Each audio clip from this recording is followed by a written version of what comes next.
Nggih. Nggih. Monggo Prof Nus. Nggih. Terima kasih untuk Bu Woro. Izinkan saya share dulu paparan saya. Mas bisa.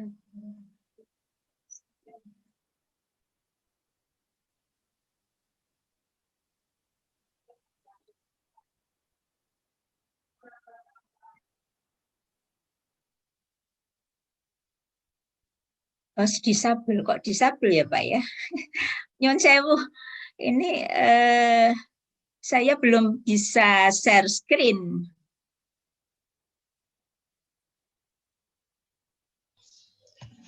Mas Noval bisa dibantu? Host disabel. Oh, Host disabel. Belum dibuka ya? Belum jadikan host. Ya. Prof Nus belum dijadikan host. Mas Noval?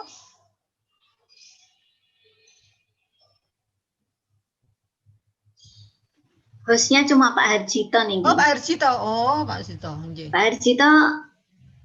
Mas? Oh, sudah. Oh, sudah. Oke. Nggih, sampun Prof Nus. Nggih.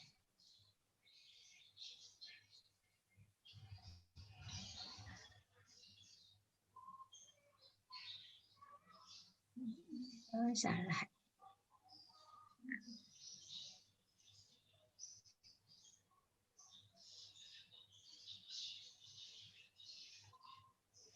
Sampun kelihatan? Nggih.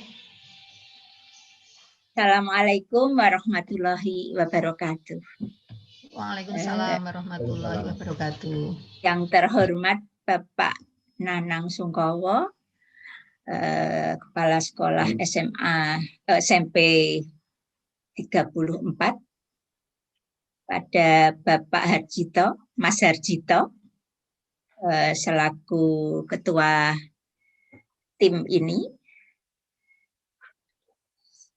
kepada Bapak Ibu semua yang saya hormati, yang hadir di sini. Saya terima kasih sekali mendapatkan kesempatan untuk mengemukakan ilmu yang kemungkinan saudara semua, Bapak Ibu semua sudah bergelut tentang penelitian tindakan kelas. Bahkan itu adalah yang sudah dilaksanakan bertahun-tahun ya selama menjadi guru. Marilah kita panjatkan dahulu kepada Allah Subhanahu wa Ta'ala yang telah memberikan kesempatan atau kesehatan sehingga kita dapat berkumpul di sini. Sebelumnya saya mengajak untuk Bapak Ibu semua untuk berdoa supaya virus corona ini lenyap dari muka kita, dari muka bumi ini ya. Karena saya yakin saudara-saudara, Bapak Ibu semua, saudara saya, mahasiswa semua, guru-guru semua dimanapun sudah tetangga itu sudah banyak sekali. Jadi kita harus bisa menjaga diri, yaitu menganut pemerintah supaya usaha pemerintah itu tidak sia-sia. Jangan sampai ada yang melanggar. Marilah kita menundukkan waktu sebentar untuk berdoa supaya virus corona bisa lenyap dari bumi kita. Berdoa mulai.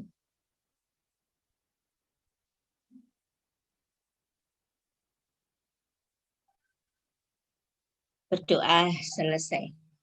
Ya, marilah kita sama-sama ya menyimak, sama-sama belajar.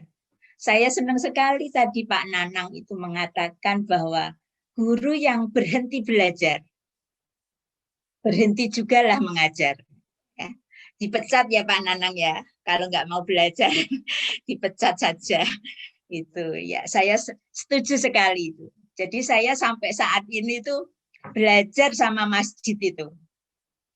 Dan tidak gitu kuping kadang, tidak mampu untuk yang sampai itu IT itu yang canggih-canggih begitu. Misalnya soal esai, jawabnya harus secara otomatis di situ gitu ya. Membuatnya aplikasi itu nggak mampu, saya belum mampu. Jadi harus belajar berkali-kali baru mampu kali.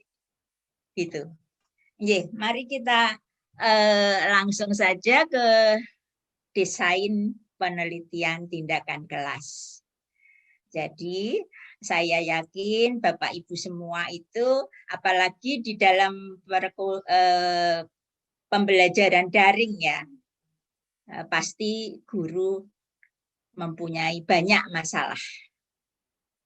Masalah tersebut diantaranya misalnya hasil belajar siswa di bawah KKM. Murid kurang mengoptimalkan potensi dirinya. Belajar sekedar lulus, mendapatkan nilai baik, itu banyak sekali. Belajar sekedar lulus gitu. Saya punya mahasiswa yang ikut kampus mengajar. Saya punya 7 mahasiswa di di SD Negeri Dono, Sragen. Jadi saya pelan-pelan untuk mengikuti dia ya. Sebetulnya tugas mahasiswa tersebut kan cuma mendampingi guru di sana. Guru yang di SD yang kurang maju ya, minimal itu akreditasi maksimal terakreditasi C. Itu mahasiswa disuruh bu gurunya ngajar membaca gitu ya, langsung masuk kelas ngajari membaca. Pelan-pelan setelah beberapa minggu saya suruh lihat RPP begitu. Gurunya ternyata tidak ada RPP di sana. RPP sudah tahun yang lalu begitu. Terus mahasiswa saya suruh membuat sesuai dengan yang sudah diajarkan di kampus. Ternyata dia nggak mau gitu ya, males. Jadi nggak bisa gitu. Saya itu sudah ini kok Bu ikut mata kuliah micro teaching itu ya dapatnya A gitu ya. Ternyata dia itu nggak mau saya arahkan itu. Dia merasa cuma mendampingi. Tapi akhirnya pelan-pelan saya bimbing satu-satu, semua menyadari sehingga akhirnya ini sudah ditarik selama 12 minggu. Itu sudah menyadari semua bahwa mata kuliah apapun yang diajarkan di perguruan tinggi itu harus bisa diterapkan, tidak hanya dimengerti kemudian sudah, tapi harus diterapkan. Kemudian ada banyak miskonsepsi, itu terutama pada mahasiswa calon guru itu ya, banyak miskonsepsi. Maka guru harus berusaha untuk bisa memecahkannya. Kemudian penguasaan materi SMP calon guru itu rendah. Kemampuan memimpin dan merancang eksperimen juga rendah. Contoh masalah tersebut dapat dirasakan oleh dosen-dosen di LPTK. Kemudian bagaimana solusinya? Solusinya tentu saja dosen harus terjun ke sekolah-sekolah. Seperti ini, berusaha untuk menjaring permasalahan-permasalahan yang dialami oleh ibu-ibu guru atau bapak-bapak guru. Jadi kita sinkronkan. Jadi prinsip PTK itu tidak menuntut waktu khusus, karena harus berjalan sesuai dengan yang Bapak Ibu lakukan. Jadi tidak menuntut waktu khusus. Kemudian tidak mengganggu proses belajar mengajar. Tidak boleh mengganggu. Jadi tetap harus berlangsung, tugas Bapak Ibu harus tetap berlangsung seperti biasa. Hanya saja sekarang sambil dipantau apa kelemahannya, ada kekurangannya apa, hasilnya kok tidak bagus itu mengapa, itu perlu diteliti ya, diobservasi. Kemudian perlu perbaikan. Kalau sudah mengalami seperti itu, harus ada perbaikan. Tetapi tidak mengada-ada ya. Kadang ada tawaran ya yang didanai begitu. Terus mengada-ada, ada masalah seperti itu tidak boleh. Jadi seharusnya adalah masalah yang nyata, real. Memang ada di kelas Bapak Ibu. Kemudian mengikuti kaidah ilmiah. Tadi sesuai dengan yang dingendikake Pak Harjito. Jadi kalau nanti kesulitan misalnya dalam yang berkaitan dengan kimia fisika gitu ya, dia bisa untuk dimintai pendapat gitu. Jadi penelitian konsisten, jadi untuk selalu memperbaiki mutu pembelajaran. Hasil dapat diterapkan terus. Ya. Kemudian prosedurnya. Tentu saja harus ada observasi awal. Tadi kalau sudah ada misalnya ada miskonsepsi dan sebagainya, kita harus mencari, mengobservasi penyebab utamanya apa sih. Kemudian kita belajar untuk menentukan rumusan ya, rumusan masalah. Nanti akan ada contoh di sana supaya ini penuh dulu, nanti keterangan satu-satu ada di berikutnya, slide berikutnya. Kemudian yang ketiga harus menentukan tujuan umum. Nah, tujuan umum itu seperti apa? Nanti juga ada ya. Kemudian penentuan tujuan khusus. Terus baru kita menjalankan model PTK. Bersiklus-siklus itu ya. Mulai dari perencanaan, kemudian pelaksanaan, refleksi, dan sebagainya. Nanti ada di sini. Kemudian modelnya. Ini ya, modelnya. Observasi awal, prasiklus, sebagai tindakan ya, sebagai tindakan bertindak sebelum melakukan PTK ya. Sebagai tindakan yang merupakan tindakan sebelum melakukan PTK. Kemudian yang kedua adalah perencanaan, dibuat selengkap mungkin. Tolong Bapak Ibu semua, karena ini nanti harus ada tugas ya, tugas yang harus Bapak Ibu laksanakan maksudnya, maka ketika kita membahas nanti ya, membuat perencanaan gitu, kita harus meresapi, sudah membayangkan, oh aku mau apa ya begitu. Kemudian nanti di sana akan satu persatu saya arahkan. Kemudian melaksanakan tindakan. Pada saat melaksanakan tindakan, kita harus melakukan observasi. Nah, selama ini mungkin observasi kita tidak begitu terstruktur ya, tidak begitu terstruktur. Kalau perlu butuh kolaborasi dengan guru-guru yang lain. Ya, Bapak Ibu guru yang mengajar, terus Bapak Ibu guru yang lain ikut mengamati gitu ya. Kok anaknya rame? Kira-kira sebabnya apa? Kemudian mungkin pemaparannya gurunya itu ada kesalahan, itu enggak apa-apa. Saling membetulkan ya, saling membetulkan. Kemudian merefleksi. Jadi kalau tahu sudah diamati, tindakan-tindakannya tadi sudah diamati, apakah berhasil atau belum? Ya. Itu tadi harus ada kriteria. Anda mengatakan sudah berhasil itu kriterianya apa? Atau misalnya hasil belajarnya sudah melampaui KKM. Tapi tetap saja kita lanjutkan kepada siklus yang kedua. Karena mungkin ada kelemahan yang lain, bukan hasil belajar, tapi hasil belajar yang misalnya keterampilan atau sikapnya tidak baik siswanya itu, misalnya seperti itu, ramai sendiri dan sebagainya, itu harus semua dievaluasi. Kemudian setelah siklus 2 dilaksanakan juga seperti siklus 1 tadi. Kemudian lanjut ke siklus 3.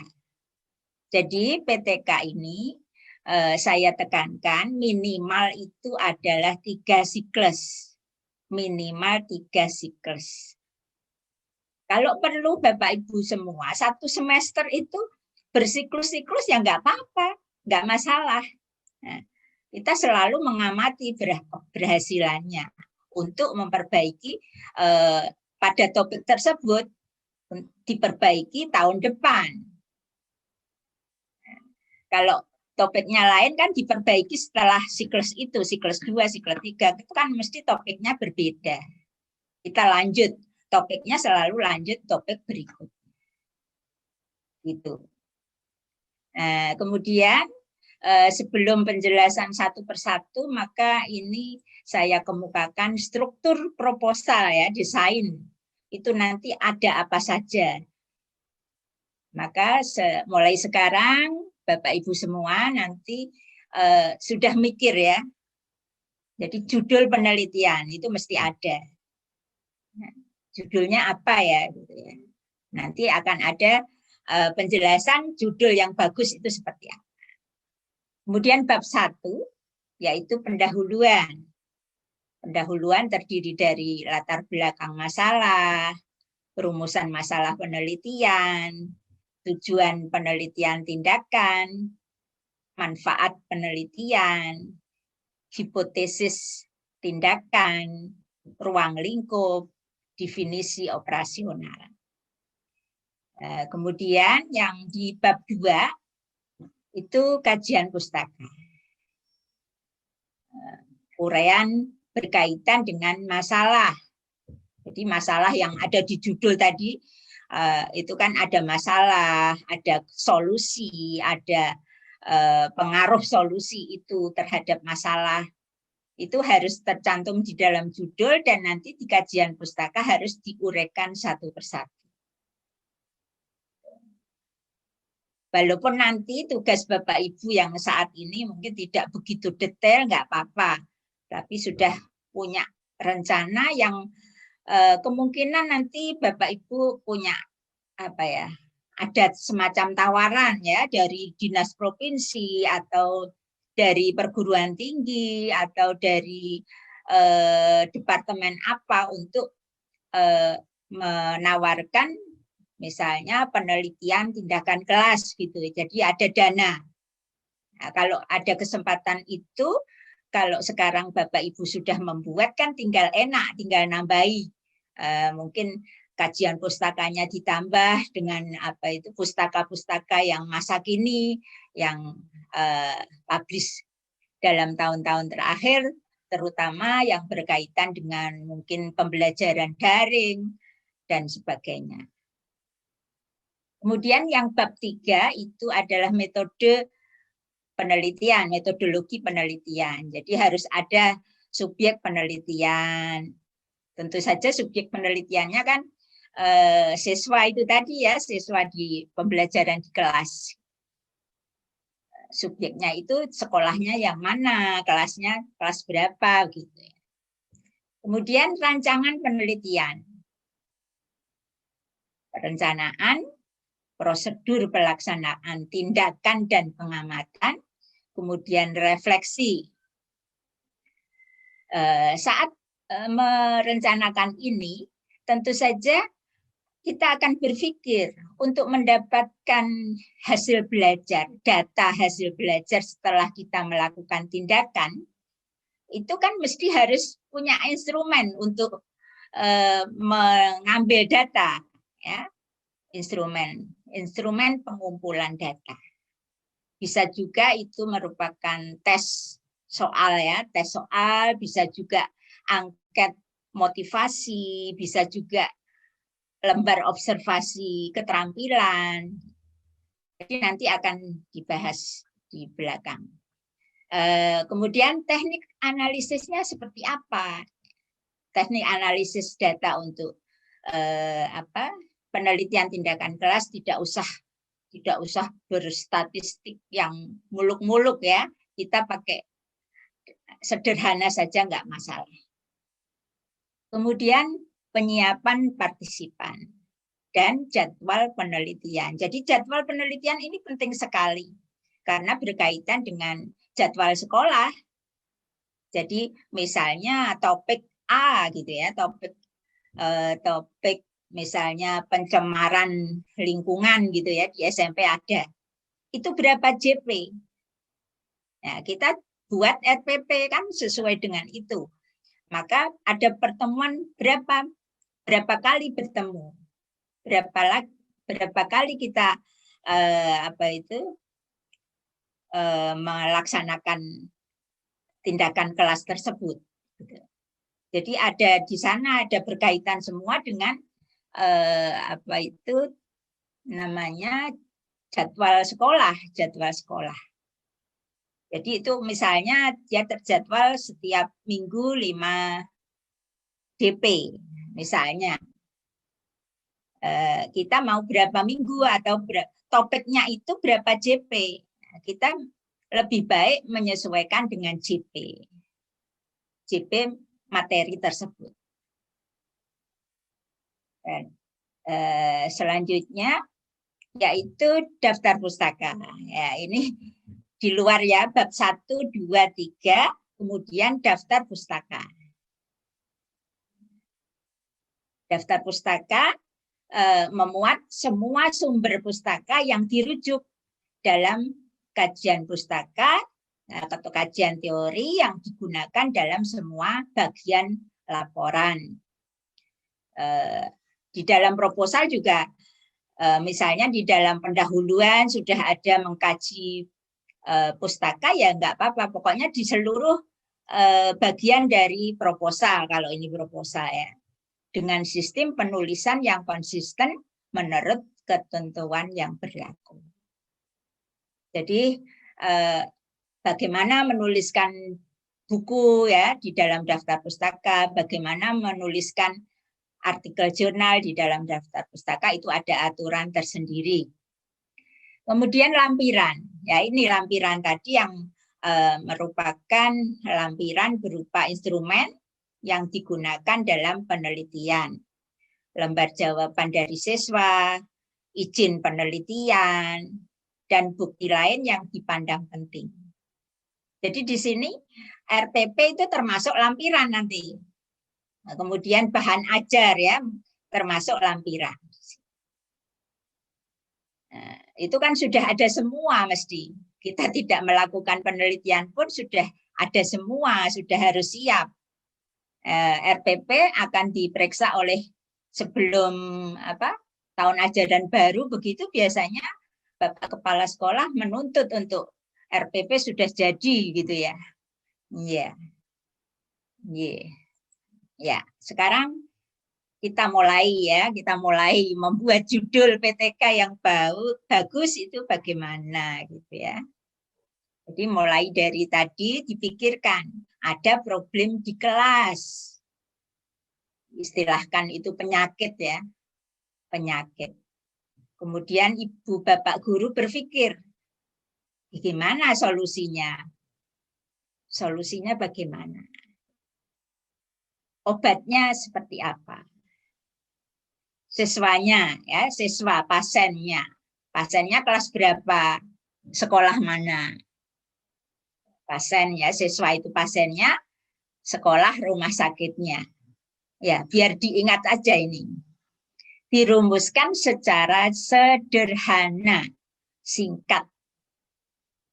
Proses membuat judul penelitian yang baik yaitu apa yang akan ditingkatkan dan dipecahkan masalahnya. Ya.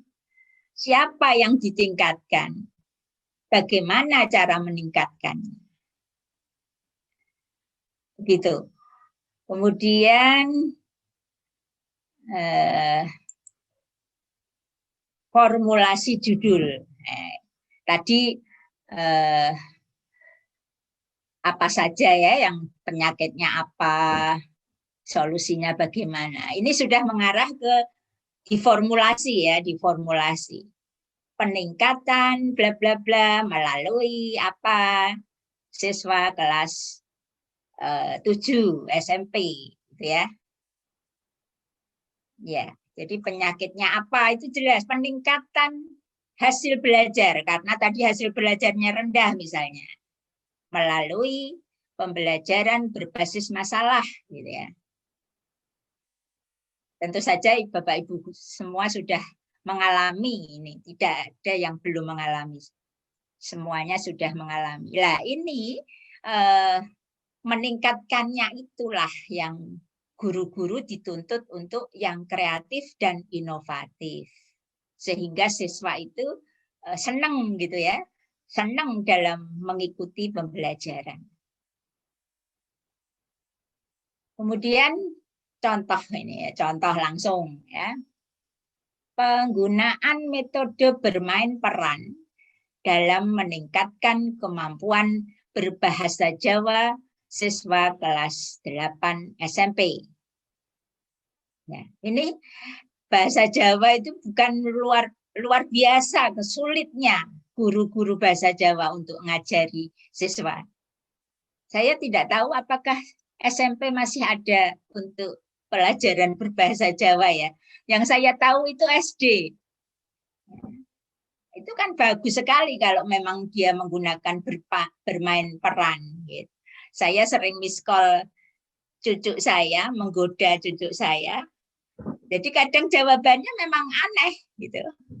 Piro iromu misalnya gitu. Dia nggak tahu maksudnya. Jadi harus dijelaskan dulu piro itu apa, irung itu apa. Jadi sangat susah.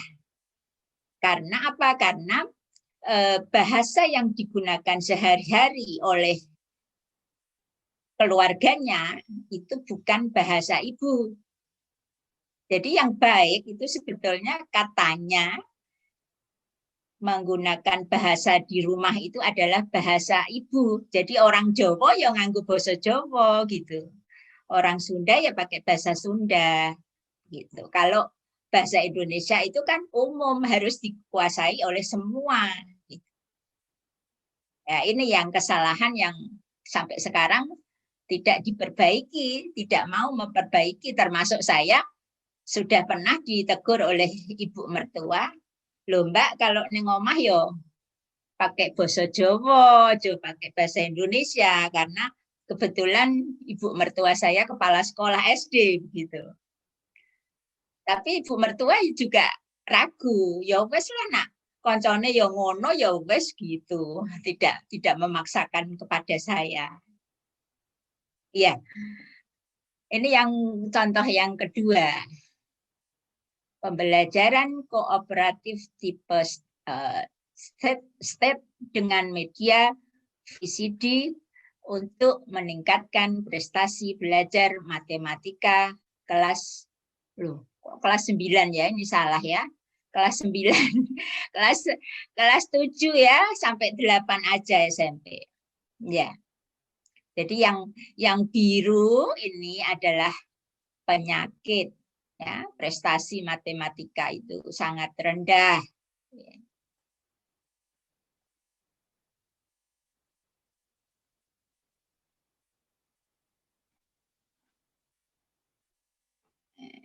Obatnya apa begitu ya? Obatnya apa? Salah ya. Ya. Kemudian problemnya. Yang tadi umum ada khusus. Jadi, problemnya kan prestasi belajar itu kan masih umum sekali. Kita harus khusus nanti, ada khusus. Kejar ya, prestasi belajar matematika. Matematika kan banyak sekali. Kemampuan mengalihkan bilangan pecahan. Ya, itu khusus.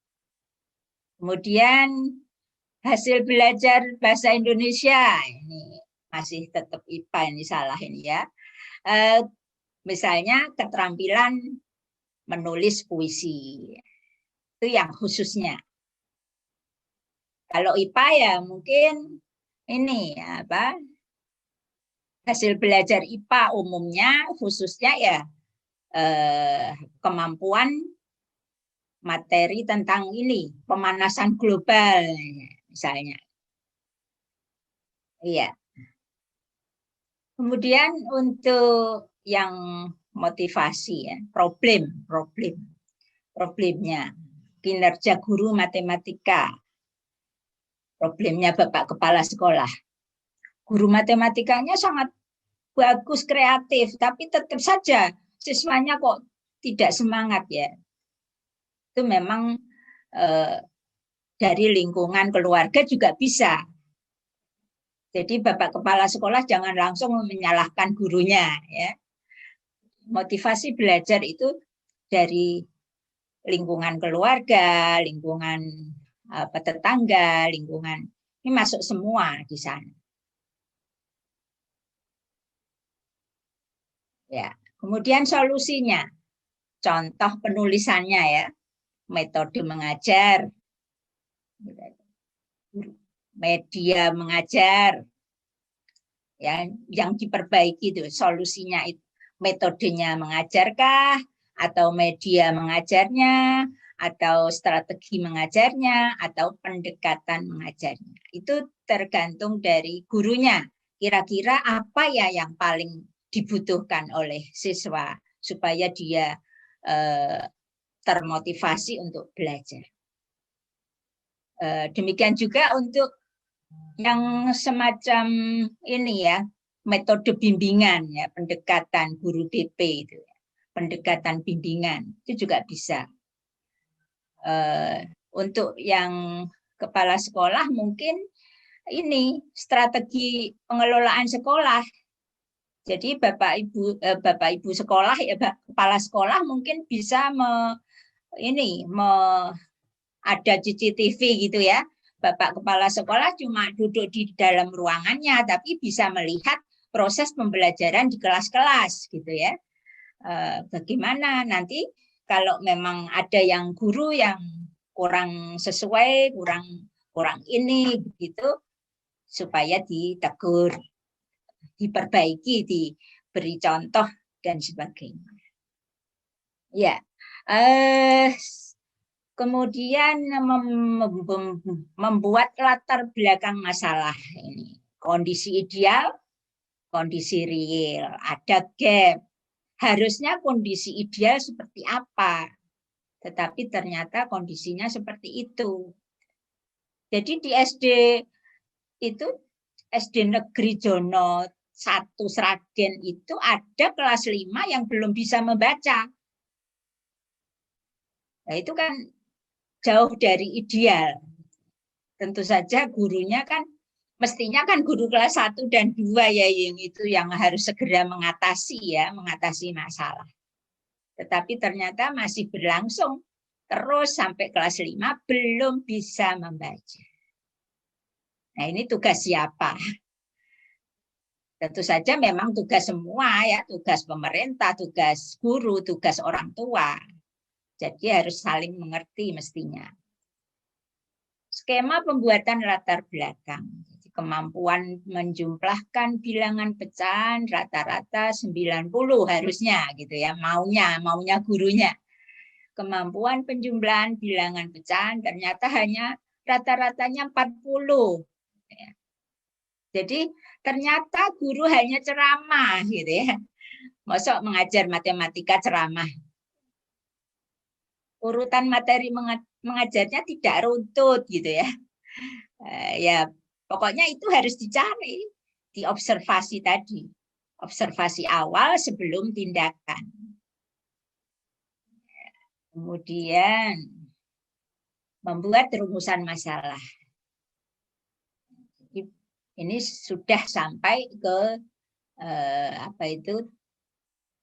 komplit ya, lengkap. Bagaimana efektivitas penggunaan metode bermain peran dalam meningkatkan kemampuan berbahasa Jawa siswa kelas 8 SMP.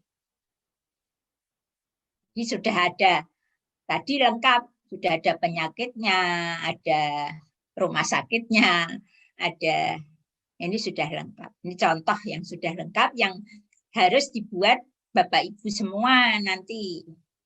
Ya, mungkin sehari atau 2 hari harus sudah jadi. Nanti Bapak Ibu guru berkelompok untuk membuat satu proposal, satu desain itu berkelompok 3 orang. Jadi supaya cepat selesai, ada yang bikin instrumennya langsung gitu. Tapi spontan saja nggak apa-apa, masih kurang nggak apa-apa. Yang penting Bapak Ibu harus mencoba untuk membuat. Kemudian tujuan, ya, tujuan penelitian ini bertujuan untuk meningkatkan prestasi siswa, prestasi belajar ya. Ini masih umum ya. Nanti kalau masih umum seperti ini, prestasi belajarnya masih ditulis seperti ini, maka di dalamnya sana harus diuraikan. Prestasi belajar meliputi apa saja. Gitu. Kemudian asal hipotesis tindakan, membuat hipotesis tindakan. Jika pembelajaran diterapkan dengan model pembelajaran kooperatif tipe state dengan media VCD, maka prestasi belajar siswa kelas 7 SMP akan meningkat di atas KKM. Itu hipotesis ya. Kita menduga hipotesis. Kemudian menjelaskan tentang kontribusi penelitian, hasil penelitian. Untuk siapakah? Untuk apa? Nah, tentu saja ini pasti itu gurunya pasti tahu untuk siapa. Semua kita harus memajukan mutu pembelajaran. Semua harus bertujuan untuk meningkatkan mutu pembelajaran.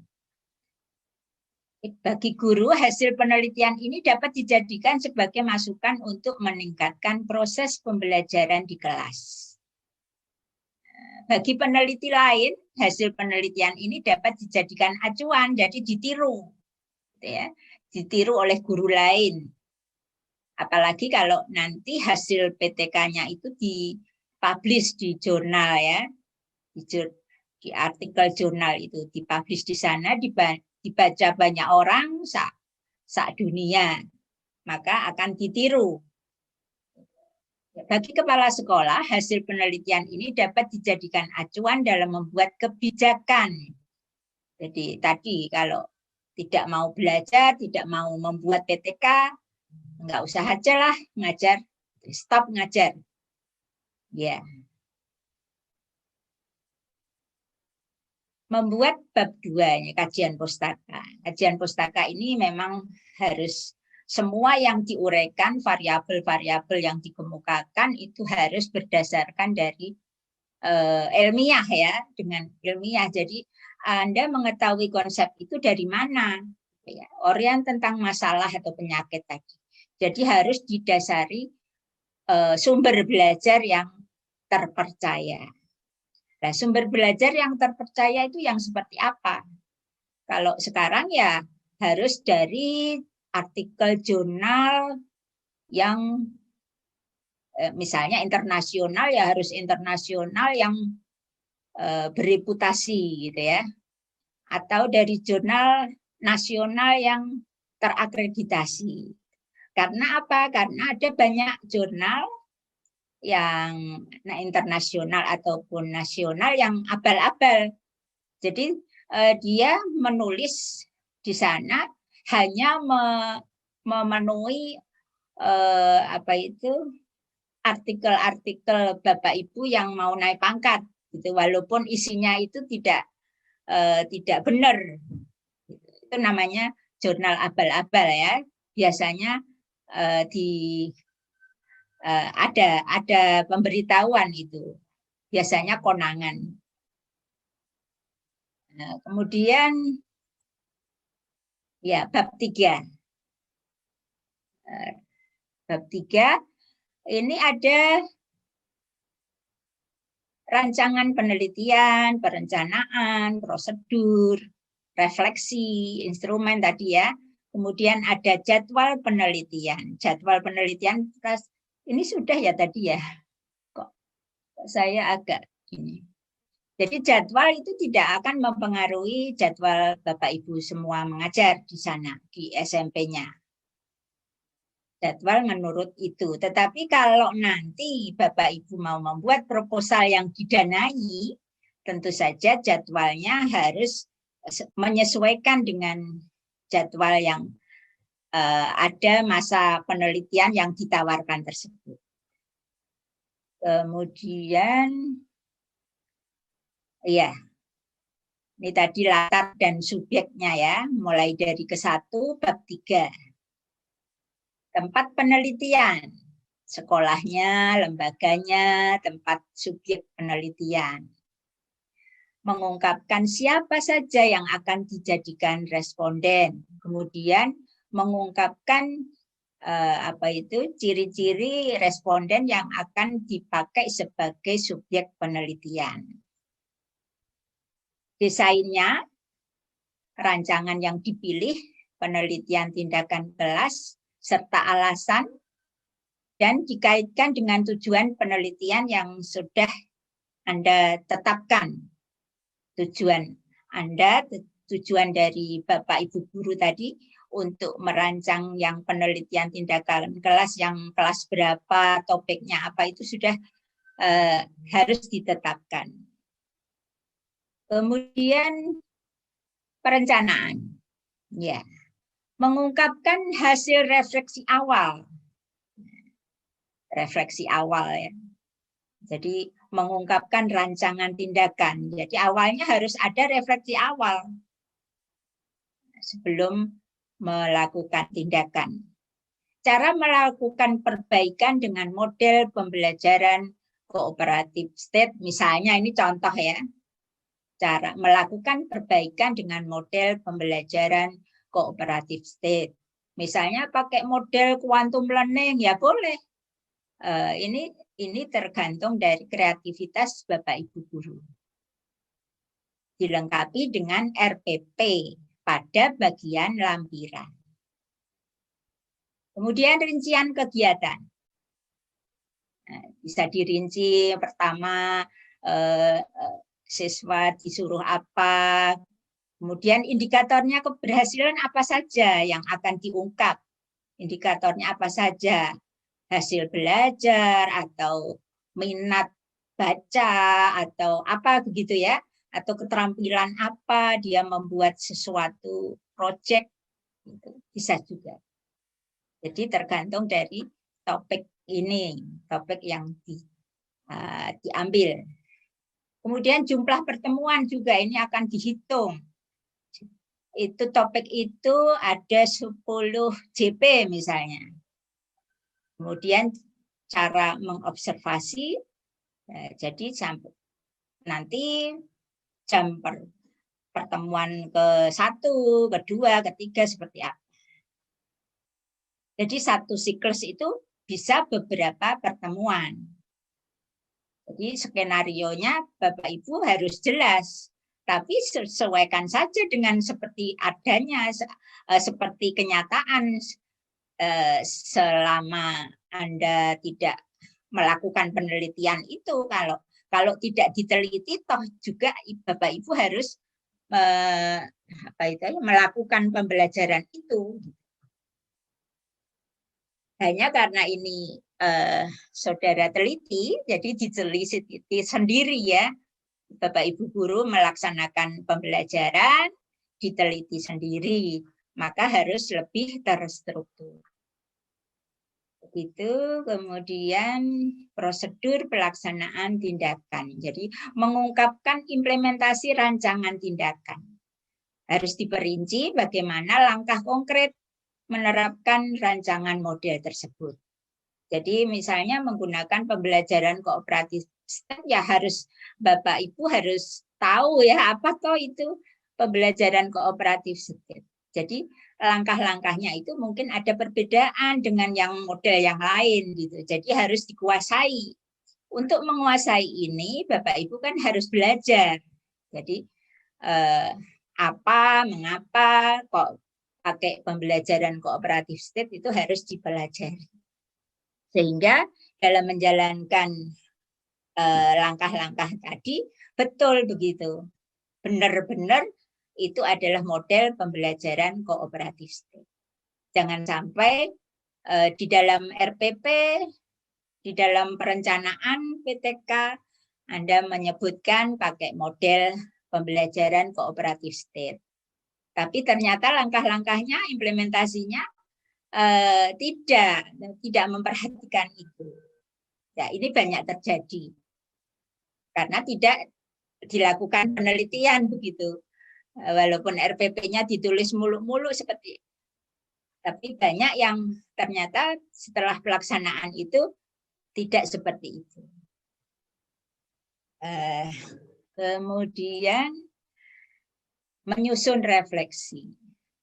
Mengungkapkan cara melakukan refleksi dan kapan dilakukan.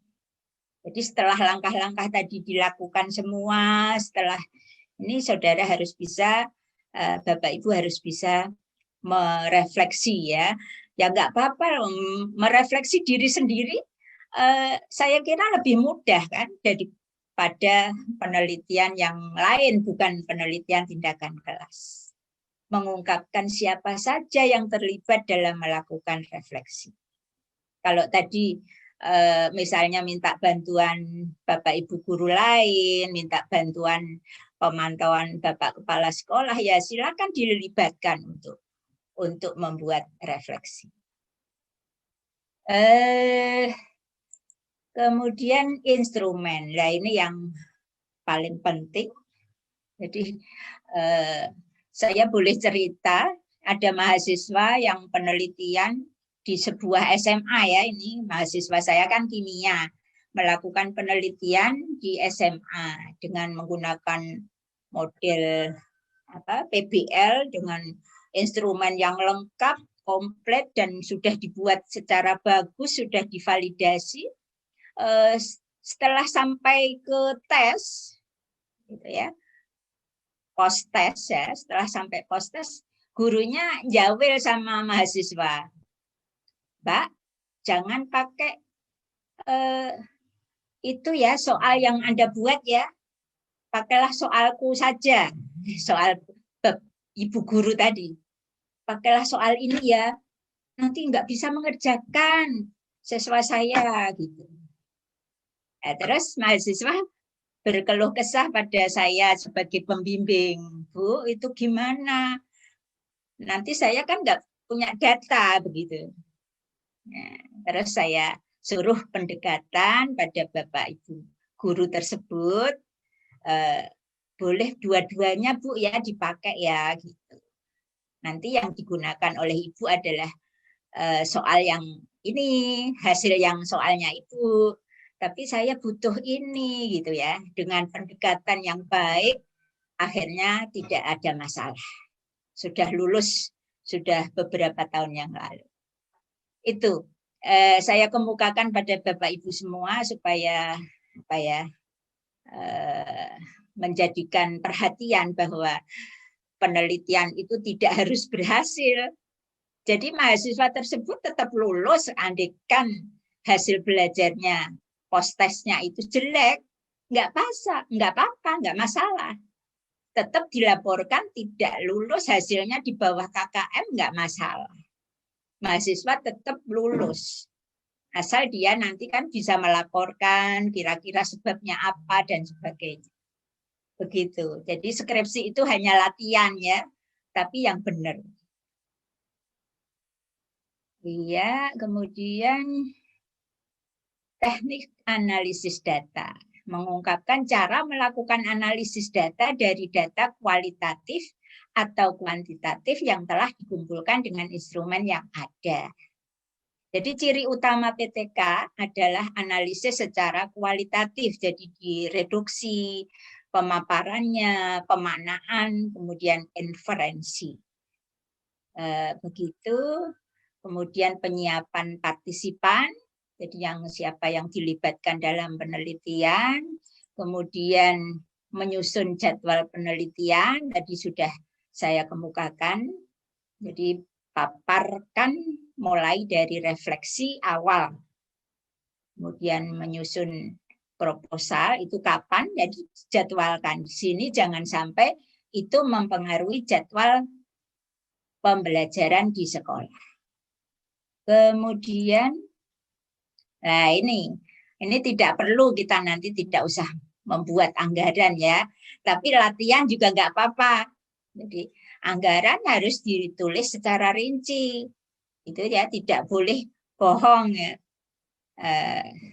Jadi misalnya praktek membuat apa begitu ya, pakai cat-cat dan alat-alat yang sederhana, tapi tahu-tahu mencantumkan kompor gas gitu ya, itu bukan termasuk mungkin ya di sini gitu ya, blender dan sebagainya itu tidak termasuk di sini. Mungkin kita bisa sewa kalau memang diperlukan. Jadi saya yakin di rumah kan ada semua ya yang namanya kompor begitu. Jadi ini perlu diperhatikan butuh apa saja, itu ya secara real saja.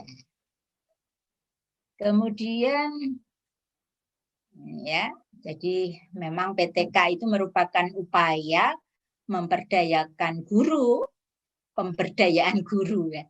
Guru harus diperdayakan. Jadi Bapak Kepala Sekolah sampai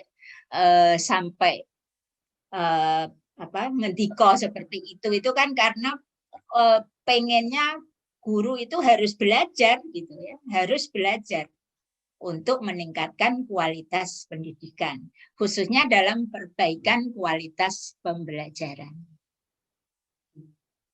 Jadi kreativitas guru dengan ide-ide inovatif, profesionalisme guru secara umum, PTK belum selesai jika target belum tercapai. Jadi terus itu PTK dilakukan terus-menerus. Demikian, nanti Bapak Ibu semua harus mencoba untuk membuat proposal ya. Harus nanti dicoba. Nanti sampai di mana misalnya sampai menulis tujuan kok susah gitu ya, nanti bisa ada tanya jawab. Ini contoh saja misalnya lembar pengamatan kegiatan pembelajaran.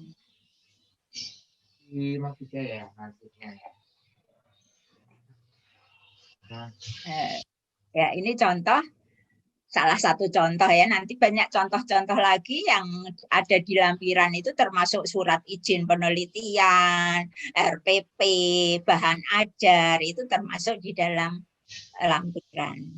Terima kasih, cukup itu yang bisa saya sampaikan, nanti bisa dilanjut dengan tanya jawab, dan Bapak Ibu semua harus semangat untuk mencoba melakukan PTK. Terima kasih. Wassalamualaikum warahmatullahi wabarakatuh. Waalaikumsalam warahmatullahi wabarakatuh. Matur nuwun sangat Prof.